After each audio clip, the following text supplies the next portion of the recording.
ये कॉन्स्टिट्यूशन में कहां लिखा है कि जो बलात्कार करते हैं वो बाहर रहे, और जिसका रेप हुआ है, जिसके परिवार, उस परिवार को बंद कर दिया जाए? कहां लिखा है कॉन्स्टिट्यूशन में? ये आपकी किताब में लिखा हुआ है, मनुस्मृति में लिखा है, मगर कॉन्स्टिट्यूशन में नहीं लिखा। नमस्कार दोस्तों, आपने अभी अभी जो वीडियो देखा वो राहुल गांधी का पार्लियामेंट में दिया हुआ भाषण है।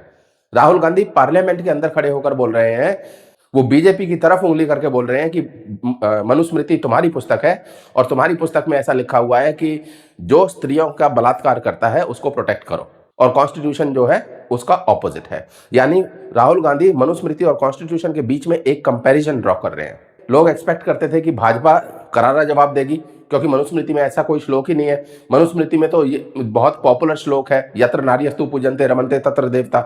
जहां नारी की पूजा होती है वहां देवताओं का वास होता है। और टीवी डिबेट्स में आके आपने देखा होगा सुधांशु त्रिवेदी और भाजपा के अन्य लोग मनुस्मृति को डिफेंड भी करते हैं, वो मनुस्मृति का विरोध नहीं करते। लेकिन पार्लियामेंट में जहां राहुल गांधी मनुस्मृति के खिलाफ ये झूठा इल्जाम लगा रहे थे, वहां पे भाजपा के मंत्री खड़े हुए और उन्होंने राहुल गांधी का भरपूर विरोध करते हुए बोला, तुमने अंबेडकर को भारत रत्न नहीं दिया, हमने भारत रत्न अंबेडकर को दिया।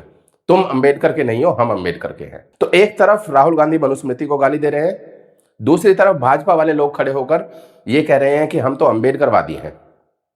ये सब लोग जानते हैं कि अंबेडकर मनुस्मृति के विरोधी थे।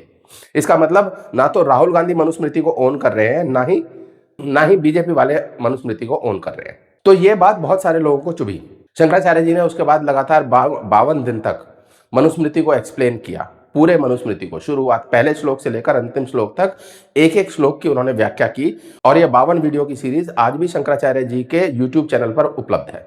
शंकराचार्य जी ने राहुल गांधी को नोटिस भी भेजा और कहा कि जो आपने पार्लियामेंट में कहा है, या तो आप उसको प्रूव करो, आप ये बताओ कि मनुस्मृति में कौन सा ऐसा श्लोक है जो ये कहता है कि रेपिस्ट को प्रोटेक्ट करना चाहिए, या फिर आप माफी मांगो, अपने शब्दों को वापस लो। राहुल गांधी ने उसका कोई जवाब नहीं दिया और शंकराचार्य जी ने राहुल गांधी को हिंदू धर्म से निकाल दिया। ये अधिकार शंकराचार्य जी के पास है। शंकराचार्य हिंदू धर्म के धर्माधिकारी है, तो ये अधिकार शंकराचार्य जी के पास है। उनके पास मंदिरों से टैक्स लेने का भी अधिकार है, लेकिन वो अधिकार सरकार उनको देती नहीं है। मंदिरों में दिया हुआ चंदा दरअसल शंकराचार्य जी को बिलोंग करता है, लेकिन सरकारों ने उसके ऊपर कब्जा किया हुआ है। खैर, वापस मनुस्मृति पे आते हैं। तो इसका दुख हमें भी बहुत था कि राहुल गांधी ने ऐसा बोला, लेकिन हमने खुद भी अपने धर्मशास्त्रों का अध्ययन नहीं किया था। तो पिछले 6 महीने से मैं मनुस्मृति, अंबेडकर और कॉन्स्टिट्यूशन, इन तीनों की कंपैरेटिव स्टडी कर रहा हूं। और मैंने किसी पूर्वाग्रह से मैं नहीं गया हूं।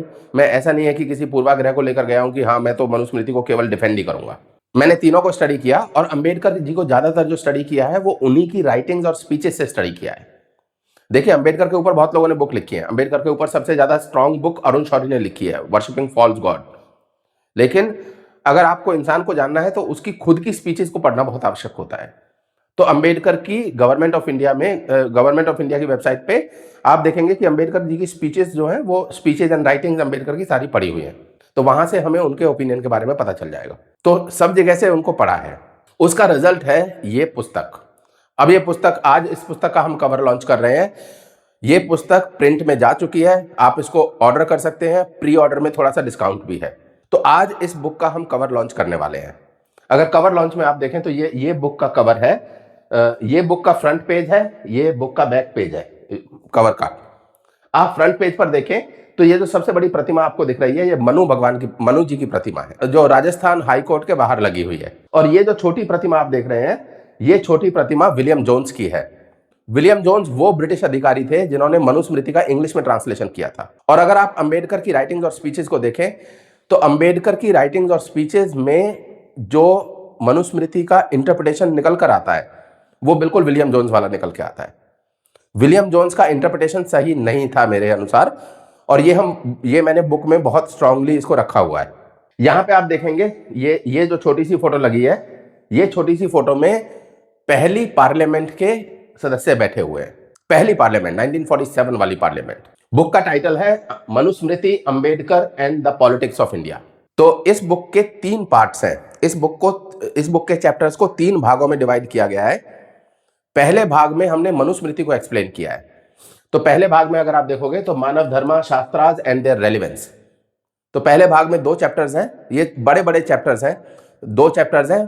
पहले चैप्टर में हम मनुस्मृति को इंट्रोड्यूस कर रहे हैं कि मनुस्मृति के लिए किस किस चीजों की जरूरत है, कर्मफल सिद्धांत क्या होता है, पुरुषार्थ क्या होता है, प्रारब्ध क्या होता है, यज्ञ क्या होता है, धर्म क्या है, इस तरह की चीजें, काल चक्र क्या है, भारतीय समय के अनुसार टाइम की हम कैलकुलेशन कैसे करते हैं, तो ये सब पहले चैप्टर में है। फिर उसके बाद पहले चैप्टर में ही हम मनुस्मृति की टाइमलाइन को बताते हैं। जैसे अंबेडकर के अनुसार मनुस्मृति की रचना पुष्यमित्र शुंग के काल में हुई, तो अंबेडकर के अनुसार मनुस्मृति की रचना पुष्प अशोक के समय के बाद हुई, मतलब बौद्ध धर्म के आने के बाद हुई। जबकि मैंने इस पुस्तक में यह प्रूव किया है कि मनुस्मृति की रचना रामायण से पहले की है, क्योंकि रामायण के अंदर जब भगवान राम बाली का वध करते हैं तो वो मनुस्मृति से बताते हैं कि ये कैसे धर्मानुकूल है, ये धर्म के अनुकूल है कि मैंने तुम्हारा वध किया है। तो इस तरह के बहुत सारे सबूत इस बुक में आपको मिलेंगे। ये पहला चैप्टर था, तो पहले चैप्टर से आपको बेसिक आइडिया लग जाएगा कि धर्मशास्त्रों को पढ़ने के लिए दृष्टि कैसी होनी चाहिए और धर्मशास्त्र क्या क्या है, उनका धर्मशास्त्र का हायरार्की क्या है। जैसे सबसे ऊपर वेद आते हैं, वेदों के बाद दूसरे नंबर पे स्मृतियां आती हैं। तो जो लोग ये कहते हैं कि मनुस्मृति तो हिंदुइज्म में ऑप्शनल है, ऑप्शनल तो है, बट ऑप्शनल किसके कॉन्टेक्स्ट में ऑप्शनल है? ऑप्शनल तब है जब आप वेदों को पढ़ रहे हो, वरना अगर मनुस्मृति को आप ऑप्शनल मानोगे तो धर्म क्या है, धर्म की परिभाषा कहां से मिलेगी आपको? धर्म की परिभाषा दर्शनों से लोगे आप। तो मनुस्मृति धर्म ग्रंथ है, धर्मशास्त्र है, और धर्मशास्त्र, धर्म के अंदर धर्म का शास्त्र जो धर्म को डिफाइन करता है वो कैसे ऑप्शनल हो सकता है? धर्म को सबसे ज्यादा डिफाइन किया गया है वेदों के अंदर, और जो वेदों के अंदर है, जो हमारे वेद के अंदर है, वही स्मृतियों के अंदर है। तो स्मृतियों के अंदर कोई भी ऐसी चीज नहीं है जो वेदों से परे हो, जो वेदों से इतर हो, जो वेदों में ना हो। तो जो वेदों में है वही स्मृतियों में है। तो स्मृति में या तो हम ये प्रूव करें कि स्मृति का ये जो श्लोक है ये वेद के प्रतिकूल है, ये वेद के विरुद्ध है। अगर हम ऐसा कर पाते हैं तो हम ये कह सकते हैं कि हाँ, ये जो स्मृति है ये वेद के विरुद्ध है, ये स्मृति डिस्कार्ड कर दी जाएगी। और ऐसा मनुस्मृति में चैप्टर 1 में ही लिखा हुआ है कि वेदो खलो धर्म मूलम, वेदो खिलो धर्म मूलम, वेद ही अखिल धर्म का मूल है, और स्मृति उसके बाद आती है। तो सेकंड चैप्टर में हम मनुस्मृति की आज की रेलिवेंस की बात करते हैं। तो अगर आप देखें तो हमने हर तरह की मनुस्मृति की रेलिवेंस के बारे में बात की है। ये देखिए, ये सेकंड चैप्टर है। यहाँ पे सेकंड चैप्टर में अगर आप देखें तो economic relevance, legal and judicial relevance, धार्मिक रेलिवेंस, मनुस्मृति क्या क्या पढ़ाती है, मनुस्मृति से आप क्या सीख सकते हैं। तो यदि आपको अपने बच्चों को मोरालिटी और गुड बिहेवियर, गुड हेल्थ और हाइजीन, सेफ्टी और caution, sustainable growth, discipline, how to study, focus कैसे लगाएं, फ्रेंडशिप और फैमिली की वैल्यूज को कैसे समझाएं, इस तरह से आप देखेंगे यहां से लेकर और यहां तक ये सारा मनुस्मृति का आज का रेलिवेंस है। देखिए, अंबेडकर ने जो विरोध किया, अंबेडकर ने अपने विरोध में लगभग 300-400 मनुस्मृति के श्लोकों को कोट किया है, और ये सारे श्लोकों को विरोध की तरह कोट नहीं किया, कुछ श्लोकों को उन्होंने खाली रेफरेंस के लिए कोट किया है। तो अगर हम अंबेडकर को भी माने तो ज्यादा से ज्यादा जो प्रॉब्लम है वो कितने श्लोकों में है? 300 श्लोकों में, 400 श्लोकों में। मनुस्मृति में टोटल श्लोक कितने हैं? टोटल श्लोक लगभग 2700 है, 2700। तो 2700 में से अगर आप 500 भी निकाल दो, 700 भी निकाल दो, तो उसके बाद भी 2000 श्लोक बचते हैं। वो जो 2000 श्लोक हैं कम से कम वो तो रेलिवेंट है। तो मैं केवल ये कह रहा हूं कि आप एक ऑब्जेक्टिव एनालिसिस अगर करेंगे, मनुस्मृति के अंदर ऐसी बहुत सारी चीजें हैं जो ना केवल आपके बच्चे का साइंटिफिक टेम्पर बढ़ाएंगी, बल्कि आपके बच्चे में मानवता भी लेकर आएंगी और आपके बच्चे में संस्कार भी लेकर आएंगी। और ये जो आप हेडिंग्स देख रहे हैं, ये पैराग्राफ की हेडिंग है, जहां पे मैंने एक एक पैराग्राफ में कम से कम 4-4, 5-5, 6-6 श्लोकों को कोट किया है। जैसे Manusmriti teaches respect for ladies, तो मनुस्मृति लेडीज की रिस्पेक्ट करना सिखाती है। तो इसमें कम से कम 10-12 श्लोकों को मैंने कोट किया है कि किस तरह से मनुस्मृति में क्या क्या लिखा हुआ है। ऐसे ही मनुस्मृति टीचेज ऑनेस्टी, मनुस्मृति आपको ईमानदारी सिखाती है। तो कैसे सिखाती है? वो ये बताती है कि बेईमानी का फल क्या होगा। अगर आप बेईमानी करते हैं तो उसमें बेईमानी का जो फल होगा वो ये होगा। तो बुरे फल से इंसान को डर लगता है कि अगर मुझे इतना भोगना पड़ेगा बेईमानी करके, तो मैं बेईमानी क्यों करूं, मैं ईमानदार रहूं। जैसा मैंने पहले बताया कि चैप्टर 1, तो चैप्टर 1 में आप सबसे पहले देखेंगे नॉन ट्रांसलेटेबल्स। ये राजीव मल्होत्रा जी ने इस पे बहुत काम किया है, नॉन ट्रांसलेटेबल्स पे। तो उन्हीं की बुक से ये लिया है कि कुछ कुछ टेक्स्ट ऐसे हैं, कुछ कुछ शब्द ऐसे हैं जिनको हम ट्रांसलेट नहीं कर सकते। नेक्स्ट जो हेडिंग है वो है धार्मिक प्रीरिक्विजिट्स टू अंडरस्टैंड मनुस्मृति। मुझे लगता है सबसे ज्यादा जरूरी ये है, क्योंकि ये हमें धार्मिक प्रीरिक्विजिट्स हमें पता नहीं होते। इसमें आप देखेंगे तो धर्म की व्याख्या है, कर्म फल सिद्धांत की व्याख्या है, काल चक्र है, प्रारब्ध है, पुरुषार्थ है, यज्ञ है, अहिंसा है, आस्तिक और नास्तिक है। हिंदुइज्म के अनुसार नास्तिक वो नहीं है जो भगवान को ना माने, नास्तिक वो है जो वेदों की सत्ता को ना माने। जो वेदों को प्रूफ मानता है, जो ये मानता है कि जो वेदों में लिखा है उसको फर्दर प्रूफ की जरूरत नहीं है, वो आस्तिक है। और जो वेदों को अथॉरिटी नहीं मानता, जो वेदों को as a proof of truth नहीं मानता, वो नास्तिक है। देखिए, ऐसा हो सकता है कि कोई इंसान अधर्मी है पर वो आस्तिक है। ऐसा भी हो सकता है कि कोई इंसान धार्मिक कार्य कर रहा है परंतु वो नास्तिक है। तो ये बड़ी फाइन लाइन है और नॉर्मली ये गुरु के साथ ज्यादा अच्छी तरह से समझ में आती है। मुझे भी मनुस्मृति तभी ज्यादा अच्छी तरह से समझ में आई जब मैंने शंकराचार्य जी के वो 52 वीडियो की सीरीज देखी। अगला टॉपिक अगर आप देखेंगे तो अथॉरिटी ऑन धर्म एंड रोल ऑफ ब्राह्मण, ब्राह्मण का रोल क्या है और धर्म पे किस किस की अथॉरिटी है। उसके बाद है हु क्रिएटेड मनुस्मृति, उसके बाद who Manusmriti is not Manuj law. देखिए, धर्म जो है वो लॉ नहीं होता, धर्म लॉ नहीं होता, धर्म धर्म होता है। धर्म को आप रिलीजन नहीं बोल सकते, धर्म को आप लॉ नहीं बोल सकते। इसी तरह से मनुस्मृति को आप बुक ऑफ लॉ नहीं बोल सकते। तो हम बात कर रहे थे बुक के फॉर्मेशन की। तो पार्ट 1 में मनुस्मृति को डिटेल में एक्सप्लेन किया हुआ है और यह बताया गया है कि मनुस्मृति की आज की रेलिवेंस क्या है, modern day relevance of Manusmriti. Part 2 में हमने आज की जो मॉडर्न डे पॉलिटिक्स है उसको दिखाया हुआ है कि मनुस्मृति के अराउंड जो आज जो पॉलिटिक्स हो रही है वो क्या है। तो अगर आप देखेंगे तो ये पार्ट 2 के चैप्टर्स हैं। पार्ट 2 में पहला चैप्टर है politics around Manusmriti, why Hindus must reclaim their scriptures. ये आज की पॉलिटिक्स जो चल रही है मनुस्मृति के आसपास, ये अंबेडकर के जमाने की पॉलिटिक्स से बहुत अलग है।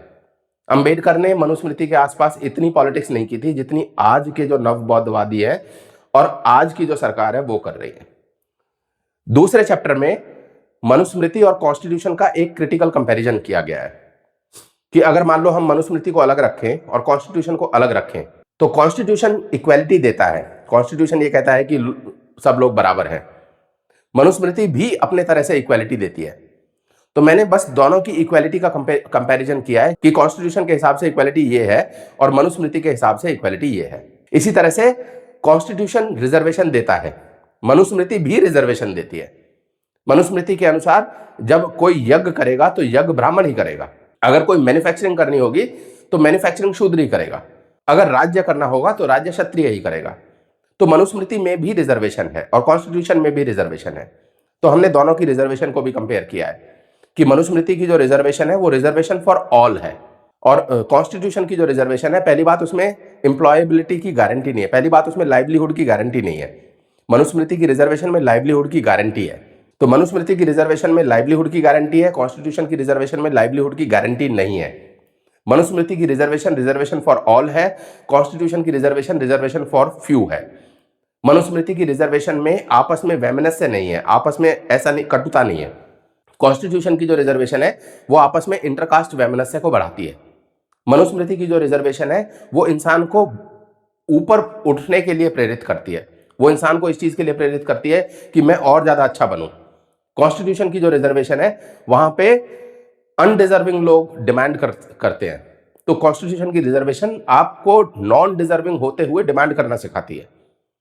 तो ऐसे करके आप देखेंगे कि इस चैप्टर में, ये तो मैं केवल एक पॉइंट आपको बता रहा हूं रिजर्वेशन का, इस चैप्टर में अगर आप देखेंगे तो कॉन्स्टिट्यूशन और मनुस्मृति का बहुत डिटेल्ड कंपैरिजन है। ऐसे बहुत सारे पॉइंट्स हैं।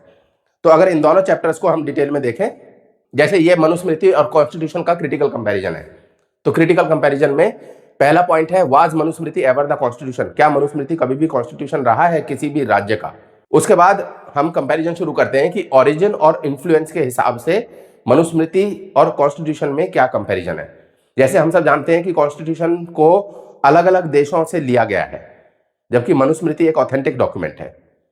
तो इस तरह से concept of equality, flexible and accommodative, economic and social security, growth mindset, ये ऐसे करके पूरा यहाँ पे मनुस्मृति और कॉन्स्टिट्यूशन का कंपैरिजन है। और इससे पहले थर्ड चैप्टर को अगर आप देखेंगे तो थर्ड चैप्टर में पॉलिटिक्स अराउंड मनुस्मृति एंड धर्म, ये आज की पॉलिटिक्स के बारे में बताती है।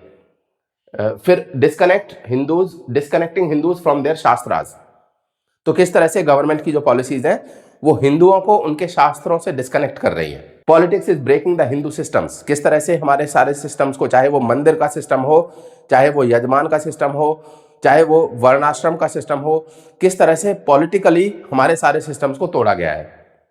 तो इस तरह से और eternal truth trivialised as a way of life, तो जो हमारे लिए शाश्वत सत्य था उसको वे ऑफ लाइफ बनाकर, कि हिंदुइज्म तो कुछ नहीं है, Hinduism is just a way of life, तो वे ऑफ लाइफ बोलकर उसको बड़ा फ्रिवलस बना दिया जाता है कि ये वे ऑफ लाइफ है, तो वे ऑफ लाइफ तो कैसा भी हो सकता है। तो ये 3rd और 4th चैप्टर्स थे पार्ट 2 के। उसके बाद आता है पार्ट 3। तो पार्ट 3 में हमने अंबेडकर को लिया है। क्यों? क्योंकि अंबेडकर ने मनुस्मृति का सबसे स्ट्रॉन्ग क्रिटिसिज्म किया था। तो पार्ट 3 में भी 2 चैप्टर्स हैं। पहला चैप्टर अंबेडकर का पूरा बैकग्राउंड बताता है और दूसरा चैप्टर में अंबेडकर ने जो मनुस्मृति का क्रिटिसिज्म किया है उसको हमने एनालाइज किया है कि मनुस्मृति का ये जो क्रिटिसिज्म अंबेडकर ने किया है क्या ये सही भी है या नहीं है। अंबेडकर की सारी थ्योरीज को उन्हीं की राइटिंग से लेकर हमने उनका क्रिटिकल एनालिसिस किया है। तो पार्ट 3 में भी 2 चैप्टर्स है। पहला चैप्टर है the curious case of doctor B.R. Ambedkar.